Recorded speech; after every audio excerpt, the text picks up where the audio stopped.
আচ্ছা তোমরা কোথা থেকে আসছো? সত্য কথা কও, সত্য কথা বলো। আসছো কোথা থেকে? আমরা আছি চট্টগ্রাম থেকে। চট্টগ্রাম থেকে তোমাদেরকে কে আনছে এই জায়গায়? না, চট্টগ্রাম থেকে আমরা আছি বলতে আমরা যাব রায়পুরে। তো রায়পুরে যাবো যে মানে আমার একটা খালার বাসা আছে, মানে এসব ধরুন না না বাড়া মানে কি আমাদের ভালো মানে আমাদের আত্মীয়, ওইখানে যাব বেড়াইতে। কিন্তু ওখানে হঠাৎ এক সিনজলার সাথে পরিচয় হওয়ার পরে এখন আমরাও মেনে নিচ্ছি, কারণ যেহেতু আমাদের আর্থিক অবস্থা দুর্বল। তোমরা এই পেশাতে যে কত বছর? সরি বছর না, বছর হয় নাই, কত মাস হবে? রালিং মিথ্যা কথা বলবো না, না সত্যি বলো, অসুবিধা নেই, মিথ্যা কথা বলবো না। রালিং এখন 1 মাস হয় নাই। আচ্ছা তোমাকে আমি একটা কথা জিজ্ঞেস করি, মানে তোমারও তো বাবা জীবিত না, মারা গেছে। মা জীবিত আছে, মা মারা গেছে। আচ্ছা বিয়ে হয়েছে? জি। স্বামী আছে? না, সন্তান আছে, স্বামী নেই।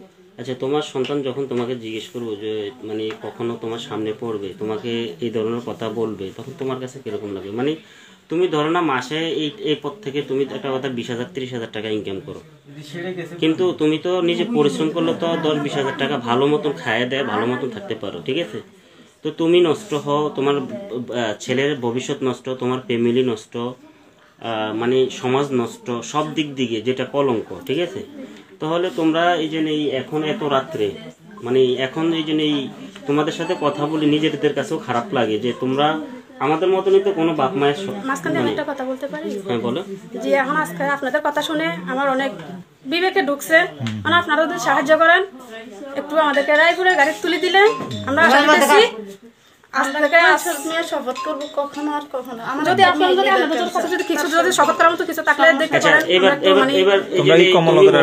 তুমি বলছো যে তোমার মা প্যারালাইসিস, বাবা নাই, ও বলছো ওর বাচ্চা একটা মানে প্যারালাইসিস।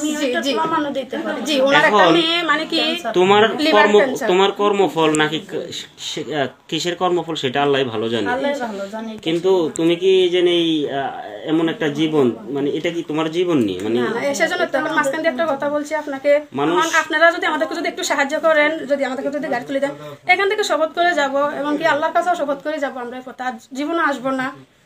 মনে করবো আপনাদের জন্য দোয়া করবো, নামাজ কালাম পড়ে দোয়া করবো যে আপনাদের কারণে আমরা একটু ভালো হতে পারি। সত্যি ভালো হইবা নাকি? সত্যি এখানে বললাম তো যে কোনো ইনশাআল্লাহ আমি একজন কুরআনি হাফেজি মেয়ে, আমরা সব তুমি কুরআনি হাফেজি? জি, আমি একটু কুরআনি হাফেজি মেয়ে হই, আমি খান পালে করে এখানে চলে আসছি, আমি নিজে করে করতে পারতেছি।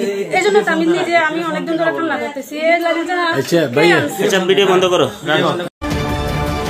চ্যানেল 10 সত্যের সন্ধানে আমরা।